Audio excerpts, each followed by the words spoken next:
தலைவர் விஜய் அண்ணா அவர்கள் வந்து பாலசுப்ரமணியம் பிசி ஆனந்த் ஐயா அவர்களின் வழிகாட்டுதலின்படி தூத்துக்குடி வடக்கு மாவட்ட செயலாளர் பாலசுப்ரமணியன் அவர்களின் ஆலோசனையின்படி நாங்க தூத்துக்குடி வடக்கு மாவட்ட மகளிர் நீதி சார்பாக கிளம்பி இருக்கிறோம்.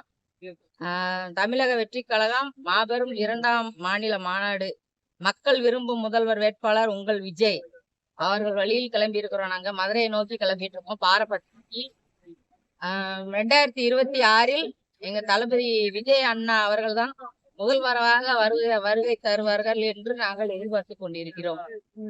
மாநாடை நோக்கி நாங்கள் பெண்கள் எல்லாம் சென்று கொண்டிருக்கோம். மாநாடுல எப்படி இருக்கும்? எவ்வளவு உற்சாகமா இருக்கு? சரியான கொஞ்சம் உற்சாகமா இருக்குன்னா நேத்தே கூட்டம் ஃபுல்லா நடந்துட்டு இருந்தோம். நாங்க இப்பதான் கிளம்பி இருக்கிறோம். கிளம்பிட்டே இருக்கிறோம். ஃபுல்லா வேன் வந்துகிட்டு இருக்கு. ஃபுல்லா அப்படியே கிளம்பிடுவோம் எல்லாருமே. அடுத்த முதல்வர் வந்து 2026 எங்க அண்ணன் விஜய் தான் வருவாப்ல. நாங்க ரொம்ப எதிர்பார்க்கிறோம். அண்ணதான் வரணும். 2026 முதல்வர் அண்ணன். மாற்றம் வேணும்னா எங்களுக்கு மாற்றம் வேணும். மாற்றம் இல்லாம வந்து ஒரு இது நடக்க முடியாது. மாற்றம் கண்டிப்பா மாற்றம் தேவை. 2026 எங்க அண்ணன் தான் முதலமைச்சர். அதை யாராலையும் தடுக்க முடியாது. நீங்க சேர வேணா நீங்க வந்து தராம இது பண்ணலாம்.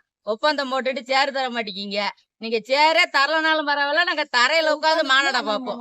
நாங்க எல்லாரும் கிட்டத்தட்ட ஒரு 20 வாகனங்கள்ல பயணிச்சு அங்க மாநாட்டுக்கு போறோம். இது மக்களுக்கான மாநாடு, மக்கள் விரும்பும் மாநாடு. அதனால நாங்க எல்லாரும் மக்கள் மற்றும் தொண்டர்கள், இளைஞர்கள் அனைவரும் தன்னார்வலாக போய் மாநாட்டில் கலந்துக்கிறோம்.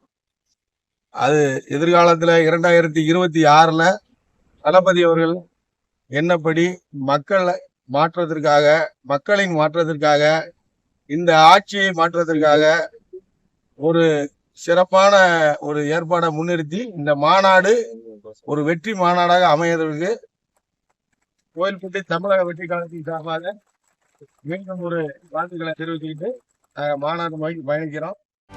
செய்திகளை உடனுக்குடனும் துல்லியமாகவும் தெரிந்து கொள்ள சப்ஸ்கிரைப் பண்ணுங்க.